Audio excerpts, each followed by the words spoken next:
भगवान श्री कृष्ण की अद्भुत लीलाएं इतनी सुंदर सुंदर श्रीमुख भक्तों के श्रीमुख से सुन रहे हैं और समझ रहे हैं और शिक्षाएं ग्रहण कर रहे हैं और उनको अपने जीवन में उतारने का प्रयास कर रहे हैं। तो एक लीला आज भी उसी तरीके से बहुत ही सुंदर सुनने को हमें मिलेगी और इन कथाओं के जरिए हम प्रिपेयर कर रहे हैं अपने आप को कि किस तरह इस बार की जन्माष्टमी को हम कैसे उत्साह पूर्वक मना सकते हैं, किस तरह से हम भगवान कृष्ण के लिए और नई नई चीजों का को तैयार करें सो दैट हम इस बार की जन्माष्टमी और बहुत सुंदर ढंग से मना पाएं। और हम सबको कोशिश यही करनी चाहिए कि कैसे हम तन मन धन से भगवान को प्रसन्न करने का प्रयास अ, करना चाहिए हमें। और यही हमारी कोशिश रहेगी और यही कोशिश रहनी भी चाहिए आगे।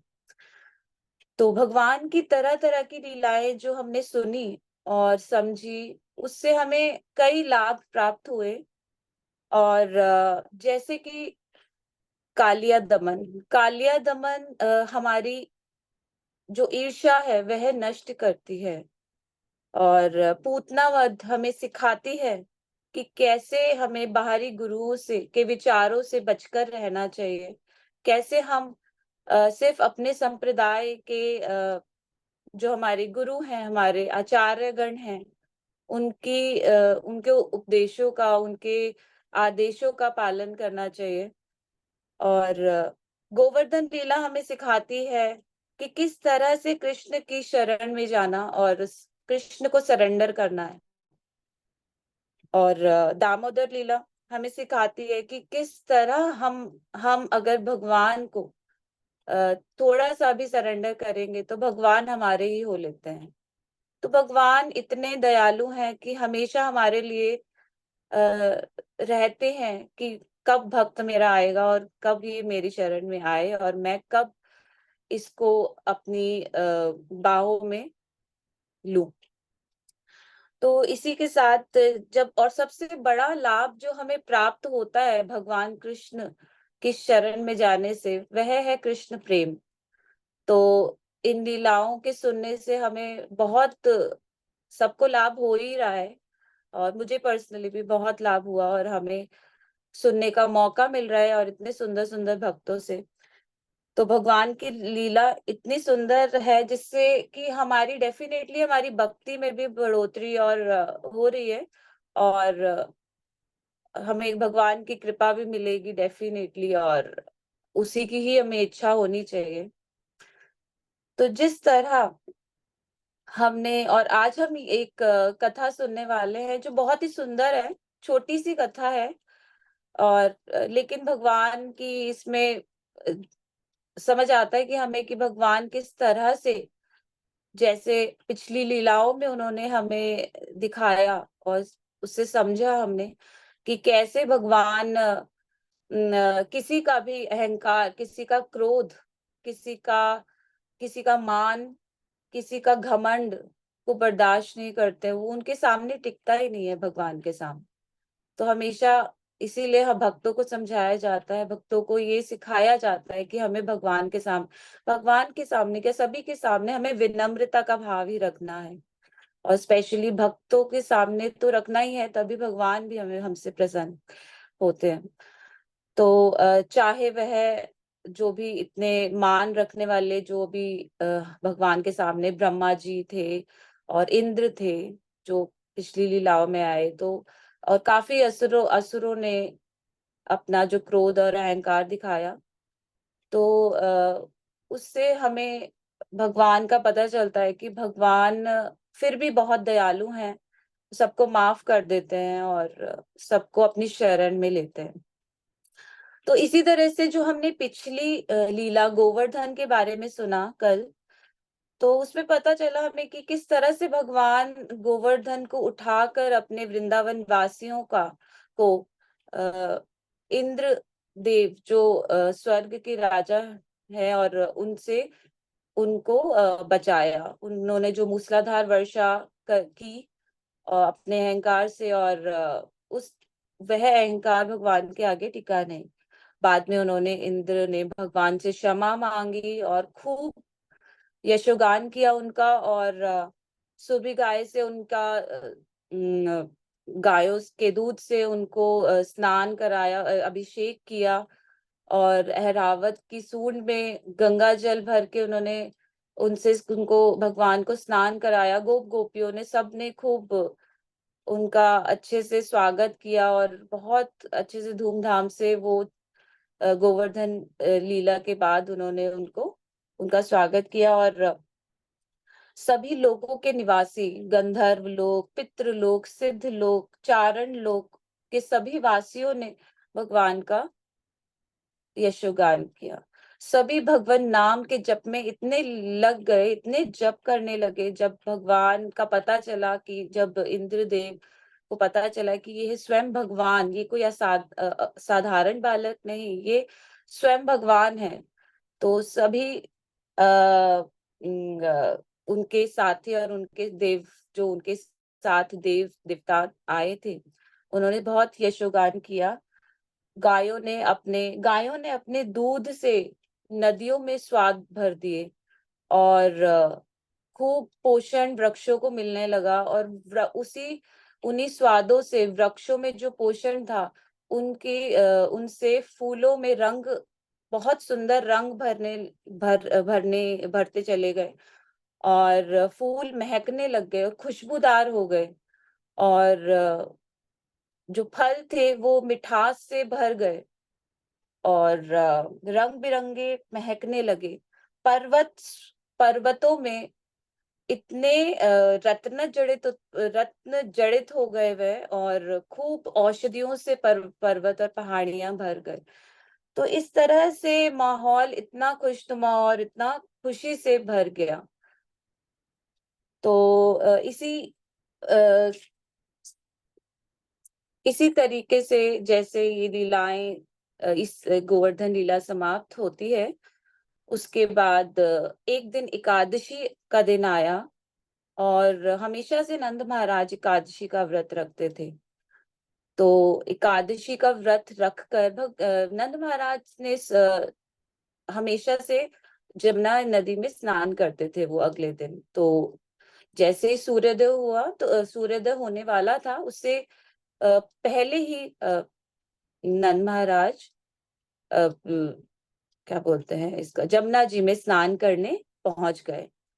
तो जैसे ही वह अपने साथियों के साथ पहुंचे और उन्होंने डुबकी लगाई, और वह काफी आगे गहरे जल में चले गए।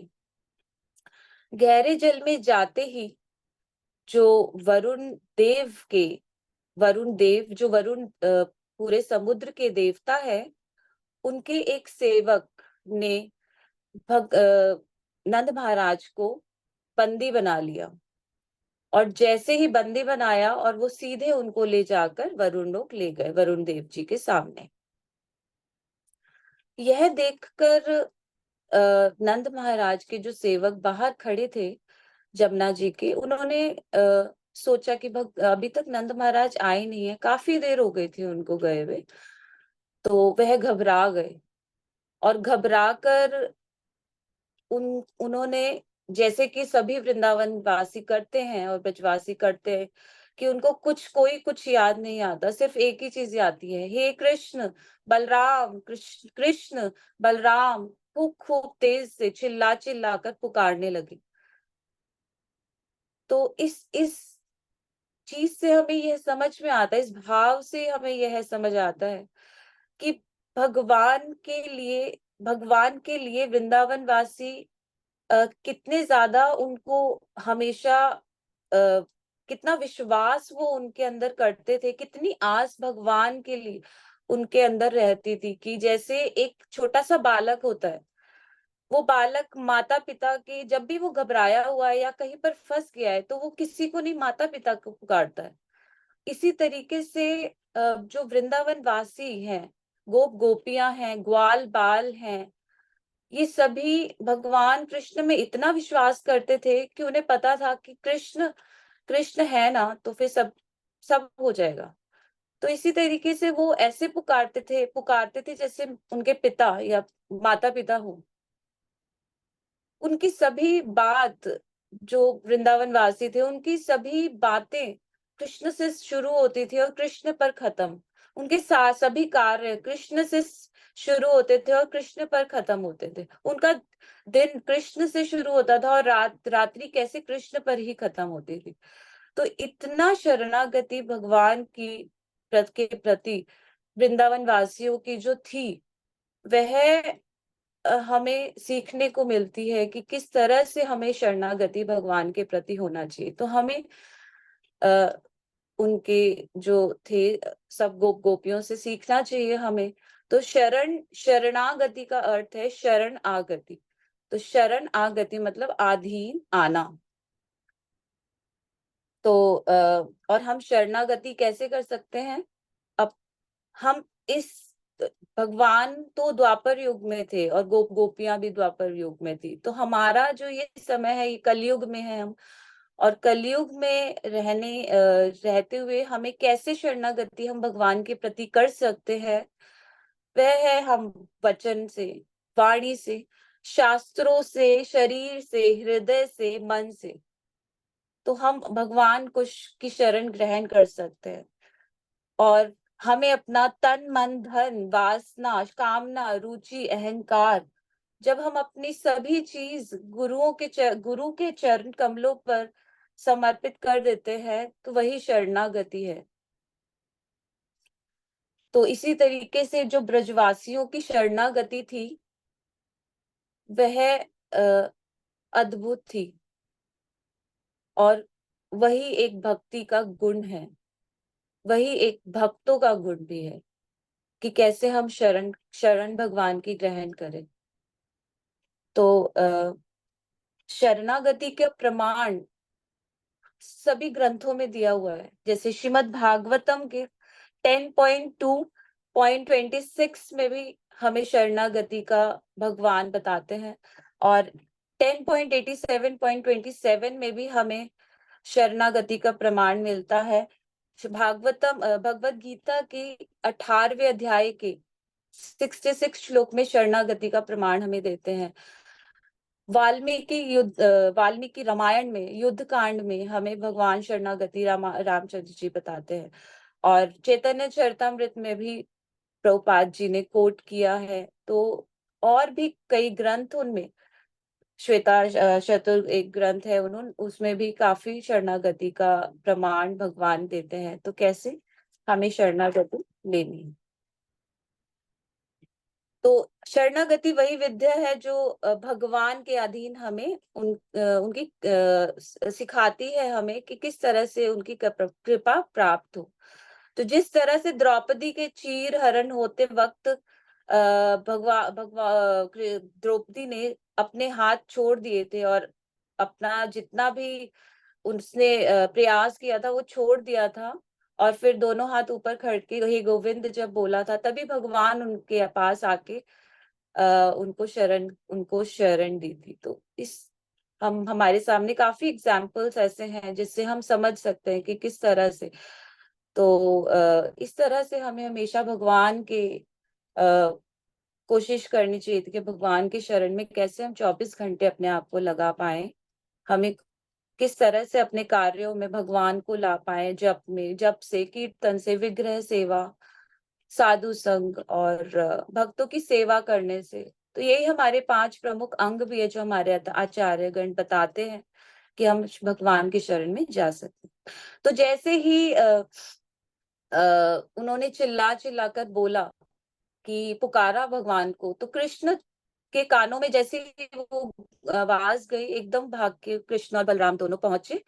और कृष्ण बलराम पहुंचते ही कृष्ण को समझ आ गया कि हाँ, डेफिनेटली यहाँ पर कुछ प्रॉब्लम हुई है नंद महाराज के साथ। और नंद महाराज डेफिनेटली ये वरुण लोग पहुंच गए हैं। उनको समझ आ गया था, भगवान है, उनको तो समझ पता ही है, सब लीला है भगवान की। और जैसे ही उनको पता चला, उन्होंने एकदम छलांग लगाई जमुना जी में। उन्होंने एक क्षण भी व्यर्थ नहीं गवाया। और एक सीधा वो जमुना जी में कूदते ही वे वरुण लोक पहुंच गए।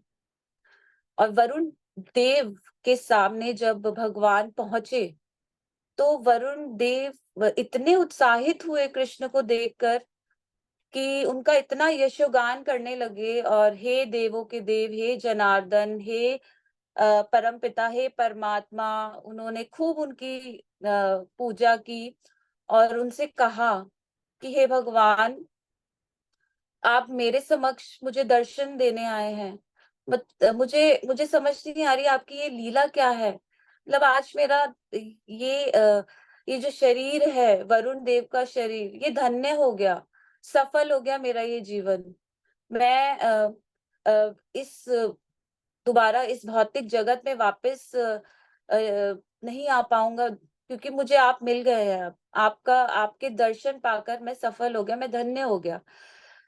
तो यही खूब सारा उनको यशोगान किया उनका, और उसके बाद भगवान को उन्होंने कहा कि भगवान, आप अपने मेरे मूर्खतावश मेरे सेवक से ये गलती हुई है, उसे माफी माफी दीजिए, माफी मैं भी आपसे मांगता हूँ कि हमें पता मेरे सेवक को पता नहीं था कि ये आपके पिता नंद महाराज हैं, तो उससे गलती हुई है। हम आपसे माफी मांगते हैं, और आप प्लीज इनको तुरंत अपने घर वापस ले जाइए। और यह सुनकर कृष्ण और बलराम नंद महाराज को लेकर सीधा अपने महल पहुंचे और अपने मित्रों के सामने उनको प्रस्तुत किया।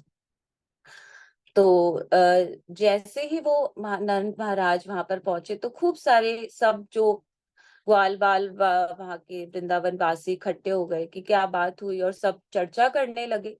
लेकिन नंद महाराज के दिमाग में और उनके हृदय में एक बात तो यही चल रही थी कि किस तरह परम ऐश्वर्यवान वरुण देव, जो वरुण लोक के पूरे समुद्र के देवता है, उन्होंने कितना सम्मान कृष्ण को दिया। उनको इस चीज का बिल्कुल एहसास नहीं हो रहा था कि स्वयं कृष्ण भगवान ही है। नहीं, उनको बिल्कुल ये चीज का बिल्कुल एहसास नहीं था। उनको यह जरूर था कि हाँ, कृष्ण थोड़ा आश्चर्यजनक बालक जरूर है, तभी शायद सम्मान हर जगह से कृष्ण को मिलता है। लेकिन उनको यह एहसास बिल्कुल नहीं हो था कि कृष्ण भगवान है। और यही सब चर्चाएं जब उनकी मित्रों के साथ और साथियों के साथ उनकी हुई, तब सभी उत्सुक हो गए यह जानने के लिए कि सचमुच कृष्ण एक आश्चर्यजनक बालक है। क्या है कृष्ण? कृष्ण भगवान तो नहीं है। और यही मन की बात उनकी कृष्ण को समझ में आई, और कृष्ण सीधा उनको दर्शन कराने के लिए चिदाकाश, आध्यात्मिक आकाश की तरफ ले गए और उनको उनके वहां के दर्शन कराए। और जहां पर उनको देख देख कर जहां जाकर उनको देखा, उन्होंने देखा कि उन्होंने यह देखा कि ये तो वही वृंदावन है जिसमें कृष्ण वास करते हैं। कि कृष्ण का खुद का वहां पर सेम वही, जो वृंदावन जहाँ रहते हैं, वो वही गोलोक वृंदावन, वही आध्यात्मिक आकाश में सेम हूबहू वही। तो वह चीज उन्होंने दर्शन कराई। तो इसी तरीके से हमें समझ आता है। और हम भी बद्ध जीव जो होते हैं, तो वह भी यही इस तरह का जीवन, बस अपने भौतिक जगत में रहकर अपना खूब परिश्रम करते हैं, कठोर परिश्रम करना, और खूब उसी में लगे रहना, उसी में यह जानकारी उनको बिल्कुल नहीं होती कि यह बिल्कुल जानकारी उनको नहीं होती कि इस भौतिक जगत के परे भी एक आध्यात्मिक जगत है जिसमें भगवान वास करते हैं। तो इस चीज का अंदाजा उनको बिल्कुल लगता नहीं है, क्योंकि जब तक भगवान की शरण में नहीं जाएंगे तो ये सब समझ में आएगा ही नहीं। और सिर्फ ये ऋषि मुनि और जितने सिद्ध महात्मा पुरुष हैं, यही समझ पाते हैं भगवान का आश्रय, भगवान कहाँ है, भगवान का वास, भगवान किस तरह लीलाएं कर रहे हैं। उनको यह उन्हीं से ही हम समझ पाते हैं। हम समझ नहीं पाते इस जीवन में, हम बस अपने कार्यों में व्यस्त रहते हैं और अपने जीवन शैली को चला रहे हैं। और हम बिल्कुल यह भूल जाते हैं कि ये मनुष्य जीवन हमें सिर्फ ये भौतिक जगत में रहने या काटने के लिए नहीं मिला। हमें यह भगवान का नाम, भगवान को जानने के लिए मिला था। और और यह भूल करके हम फिर वही 84 के चक्कर में लग जाते हैं। और हम लोग इतने सौभाग्यशाली हैं जिनको कुछ इस बारे में श्रील प्रभुपाद के बारे की वजह से समझ में आया कि हाँ, हम एटलीस्ट हमारा ट्रैक जो गलत था, अब हम सही पे हैं। तो एटलीस्ट हम सब लोग मिलके प्रयास कर रहे हैं। तो इस चीज को सुनकर, इस चीज को देखकर हमें बहुत सौभाग्यशाली मानना चाहिए अपने आप को। तो और हमें भगवान से जुड़ना, भगवान की सेवा से जुड़ना बहुत जरूरी है। और यही भक्ति है। भगवान हर चीज में हमें भक्तों अपनी एक नॉर्मल लाइफ में भक्ति को कैसे जोड़ना है, बस यही सीखना है हमें। और उसी के साथ हमारा कैसे जीवन चेंज हो जाएगा हमें पता ही नहीं चलता, पता ही नहीं है। तो कृष्ण की भक्ति सर्वोपरि है। और तो हमारे आचार्य श्रील प्रभुपाद बताते हैं कोर्ट में कि कृष्ण सबके हृदय में है जरूर, लेकिन वह साइलेंटली बैठे रहते हैं। और वो साइलेंट रहते हैं, वो क्यों? क्योंकि हम एक्टिव नहीं है। वो भी एक्टिव तभी होंगे जब हम एक्टिव रहते हैं, जब हम रेगुलर उनका श्रवण करते करते हैं और उनके बारे में जानने का प्रयास करते हैं। तभी वो भी आ, हमें हमारे लिए, हमारे हृदय में एक्टिव होते हैं, हमारे लिए स्पेशल कॉर्नर फील कराते हैं हम। तो कृष्ण की भक्ति यही है। तो कृष्ण हमेशा उत्सुक रहते हैं हमारा हाथ पकड़ने के लिए, लेकिन हम ही है जो हमेशा डरते हैं भगवान का हाथ पकड़ने से। तो और प्रभुपाद ये भी कहते हैं कि it will take only 1 second to become Krishna conscious. और अगर हमें कृष्ण का नाम, कृष्ण इतने दयालु है कि एक नाम लेना, कृष्ण का सिर्फ नाम एक लेने से हमें हमारे अंदर सुकृति भर देते हैं कि हाँ, हम आगे जाके डेफिनेटली भगवान के लिए कुछ कर पाएंगे। तो इतना भगवान के अंदर जो हमारे प्रति भाव है, तो हमें कोशिश करनी चाहिए कि हमें भी भगवान के प्रति, भगवान की लीलाओं को सुनकर हमें भी अपने भगवान की शरण ग्रहण करें। और अतः हमें कृष्ण की लीलाओं को भावपूर्ण ग्रहण करें। तो सभी कार्यों को सेंटर में रख कर, सभी कार्यों को कृष्ण को सेंटर में रखकर करने चाहिए, कि जो भी है सभी। तो चाहे जब डीटी वर्शिप, हमारे घर में सभी परिवार वालों को मिलजुल के भक्ति करनी चाहिए, कोशिश करना चाहिए कि हम सब सब मिलजुल के करें। और ग्रंथों का अध्ययन करें, विनम्रता का भाव रखें, धैर्य रखें, साधु संग करें, अपना जीवन भगवत प्राप्ति की तरफ अग्रसर करें, और गुरुओं के आदेशों का पालन करें और उपदेश सुने। तो इसी तरह वृंदावन वासियों ने किया और उनको भी भगवत प्राप्ति हुई। तब कृष्ण सभी को लेकर उस सरोवर में गए जहां उन्होंने अक्रूर जी को बाद में बैकुंठ के दर्शन कराए थे। और वहां जाकर सभी ने स्नान किया और सबने दर्शन पाकर सभी आनंदित हुए। तो आज का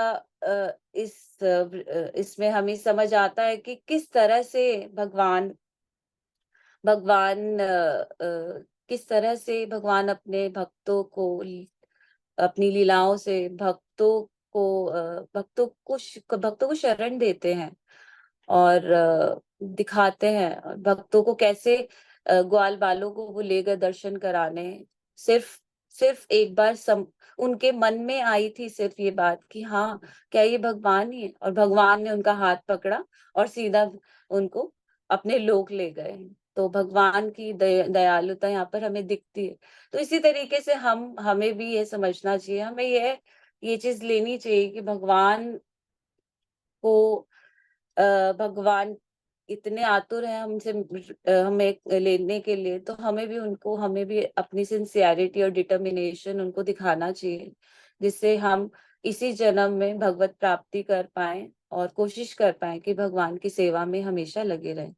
तो आज के अध्याय का यही समाप्ति होती है और कल के अध्याय में हम सुनेंगे कि कैसे रासलीला का शुभारंभ हुआ, कैसे कृष्ण गोपियों से छिपते थे और किस भाव में गोपियों ने भगवान के लिए गोपी गीत गाया और कृष्ण लौटकर किस प्रकार गोपियों के पास आते हैं और रास नृत्य किस प्रकार हुआ, इस किस तरह हुआ।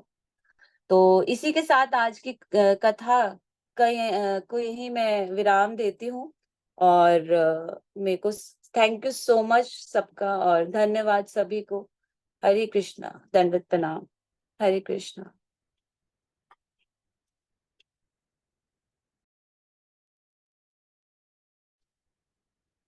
थैंक यू माता जी। सॉरी प्रभु जी, बोलिए।